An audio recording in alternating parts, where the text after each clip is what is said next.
صلى الله عليه وسلم. أعوذ بالله من الشيطان الرجيم. بسم الله الرحمن الرحيم. قل هو الله أحد الله الصمد لم يلد ولم يولد ولم يكن له كفوا أحد. إنه من سليمان وإنه بسم الله الرحمن الرحيم. اللهم أسألك رضاك والجنة ونعوذ بك من سخطك والنار. A'udzu billahi minasyaitonir rajim. Bismillahirrahmanirrahim. Assalamualaikum warahmatullahi wabarakatuh. Salam jumpa kembali sahabat-sahabat YouTuber, sahabat media, serta para pemirsa yang selalu aktif mengikuti konten-konten Ayah Sadam. Di sini Ayah Sadam akan mengungkap seluruh apa yang ada di daerah lingkup yang ada. Digemparkan adanya kodok emas. Apakah kodok emas itu ditemukan oleh seseorang? Salah satu orang yang dikenal adalah keluarganya yang minus tentang ekonomi, rumah pun kecil ala sederhana, dan kehidupannya sederhana sekali. Kehidupannya yang ada di pinggir kota, padahal lingkupnya sudah makmur dan mewah adanya.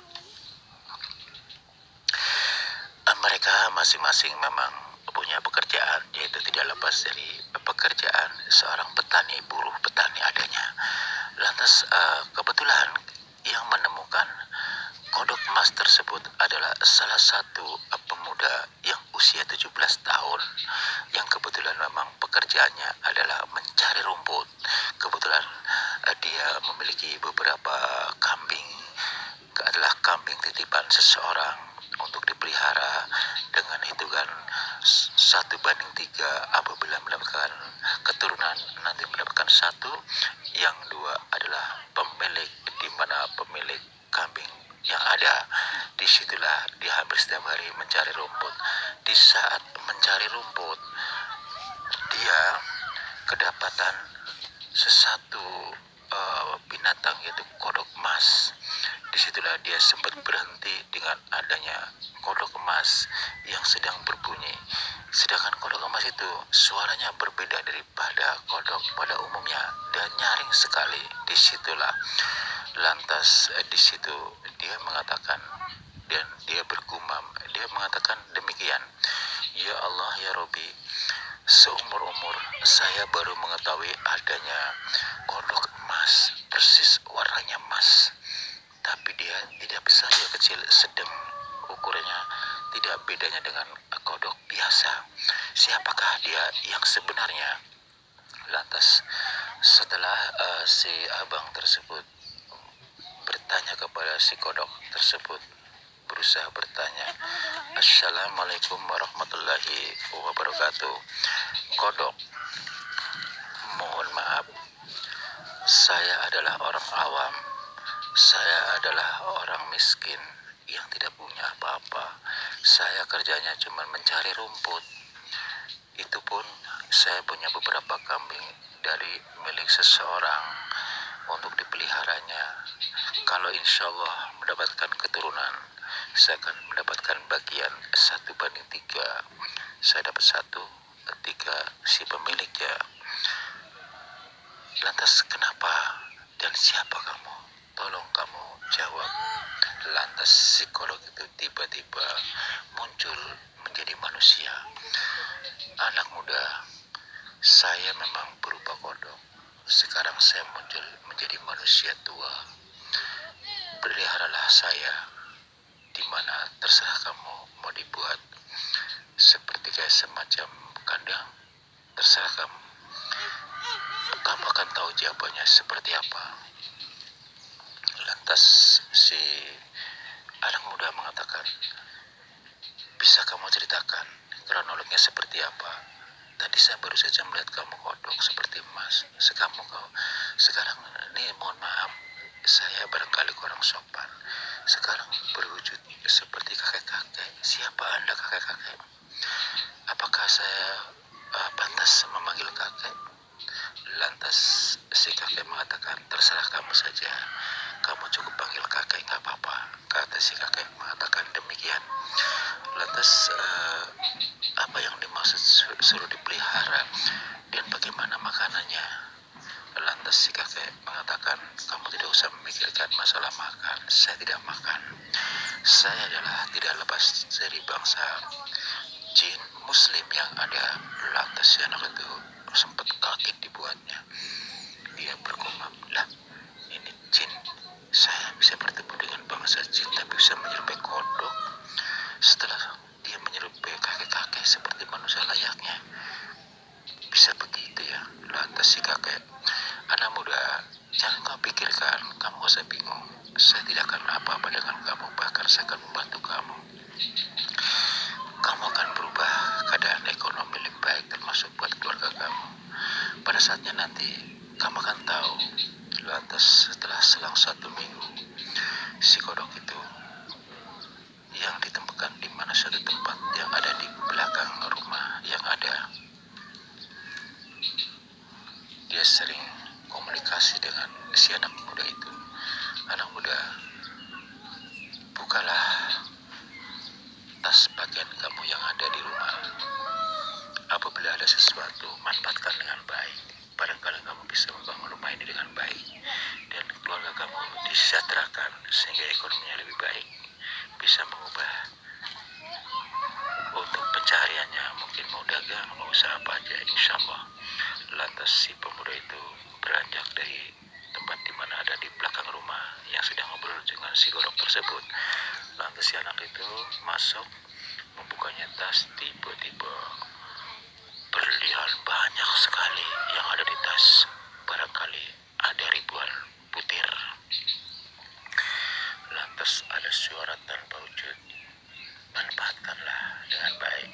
Bisa kau jual, hasilnya kau bisa manfaatkan membangun, membeli mobil, termasuk buat modal usaha kamu dan keluarganya, sejahterakan. Jangan lupa sisihkan 2,5% buat orang lain dan kamulah menjadi seorang penyantun di lingkungan sini siapapun. Mereka yang membutuhkan, berikanlah mereka pada anak yatim piatu, orang jompo, orang yang fakir miskin, dan termasuk tempat-tempat ibadah. Kau tidak akan pernah kekurangan lagi. Berlian itu tidak akan pernah habis, kata si kakek mengatakan demikian. Lantas si anak itu mengikuti apa katanya. Dijualah berlian itu beberapa butir. Setelah pulang dari tokonya, dia pulang membawa uang banyak dengan tas besar. Keluarganya juga merasa bertanya-tanya, deh, kata si ibunya mengatakan, kamu uang sebanyak ini dari mana? Lantas mereka menceritakan kronologinya yang ada. Setelah ibunya mengerti dengan bapaknya bercerita, barangkali ini memang Allah sudah menggarisbawahi, katakanlah menggariskan kita untuk mengubah kehidupan kami lebih layak. Padahal kan selama ini lingkungan kita kan orang kehidupannya layak semuanya, hanya kita saja. Ya kita terima aja padanya, ikhlas karena Allah. Mudah-mudahan barangkali kelebihan kamu dia termasuk kita tidak pernah meninggalkan apa yang diperintahkan oleh Allah Subhanahu wa Ta'ala. Lantas mereka dengan kompaknya dengan keluarganya berbenah diri membangun rumah dengan baik. Setelah udah bagus, mereka beli mobil, lantas membuka usaha dagang orang tuanya. Lantas beberapa warga yang katakanlah yang sama-sama minus datang. Mereka karena sudah beberapa kali dibantu, mereka mengucapkan terima kasih. Lantas setelah itu mereka akrab sekali.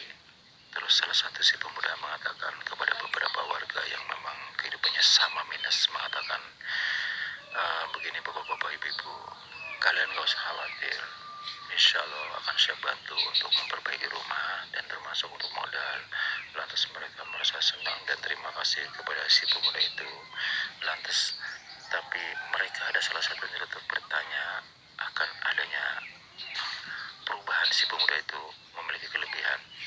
Bang, mohon maaf nih nanya, saya maaf nih bukan suzon, boleh dong kalau saya tahu dari mana sampai kan gak punya apa-apa kok tiba-tiba bisa membantu kami, terus kamu juga perubahannya banyak, keluarganya dibantu, bangun rumah bagus, punya mobil. Ya barangkali namanya rezeki dari Allah. Ibu bapak juga nanti pada akhirnya Allah akan berikan perubahan yang lebih baik. Barangkali melalui saya, insya Allah saya akan bantu untuk membangunnya. Setelah mereka terbukti dibantu membangun rumah masing-masing, seluruh warga yang kedapatan katakanlah orangnya ekonominya bagus ya, memang lebih mapan, juga bertanya-tanya, weh itu tetangga sebelah yang orangnya minus-minus sekarang udah mampu membangun mewah seperti gedung, bahkan kita kalah. Ada salah satu orang nyeletuk demikian. Lantas tiba-tiba ada sesepuh hadir. Kebetulan sesepuh itu adalah tidak lepas dari gurunya si anak yang usia 17 tahun. Assalamualaikum warahmatullahi wabarakatuh. Enak, Pak Sesepuh. Waalaikumsalam warahmatullahi wabarakatuh. Silakan duduk. Pada saat itu memang si abang itu rumahnya sudah berubah menjadi rumah gedung bagus. Akhirnya mereka ngobrol di ruang tamu dengan sesepuh. Terjadi bicara serius. Lantas si anak muda mengatakan kepada sesepuh, ya kebetulan sesepuh kan kesini. Saya ada yang mau dibicarakan dengan sesepuh.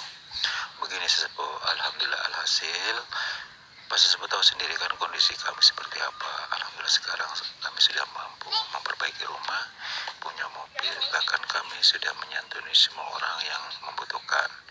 Yang perlu saya pertanyakan dengan sesepuh, selama ini yang bikin PR saya adalah apakah selama ini saya menggunakan alhasil berlian yang saya jual bukan saja untuk kami pribadi keluarga, tapi saya sumbangkan kepada banyak orang yang membutuhkan, bahkan tempat-tempat ibadah sudah saya bantu. Itu haram karena sesepuh sudah pernah diceritakan kronolognya sebelumnya. Jadi sesepuh sudah dengan mudah memberikan solusi dan jawaban yang ada dengan lugas menjawab, Dek, kamu jangan pernah ragu. Yang nama rezeki dari Allah bermacam-macam cara. Gak seperti kamu ungkapkan pada saat mencari rumput buat kambingnya. Tiba-tiba melihat sosok kodok emas, tiba-tiba berubah menjadi kakek-kakek. Itu kan hanya seman perantara dan penglihatannya. Jadi Allah memberikan rezeki macam-macam cara. Jadi ikutilah apa kata petunjuk, apalagi kamu sama keluarganya. Sekalipun orang minus tentang ekonomi, tapi kalian tetap semangat dan tidak pernah akan lupa kepada Allah. Kalian rajin ibadah, yang melalui kamu anak muda, rezeki itu datang dengan sendiri oleh Allah melalui barang itu yang ada. Demikianlah saudara, sekilas kupasan yang kami rangkai jadi satu hasil konfirmasi dari seseorang yang terdapat pengalaman yang ada. Tujuan kami adalah sharing untuk kalian semua. Semoga dapat menambah wawasan dengan adanya seorang yang ekonominya minus dengan rumah yang sangat sederhana, tapi tidak pernah menyerah, tetap semangat mensyukur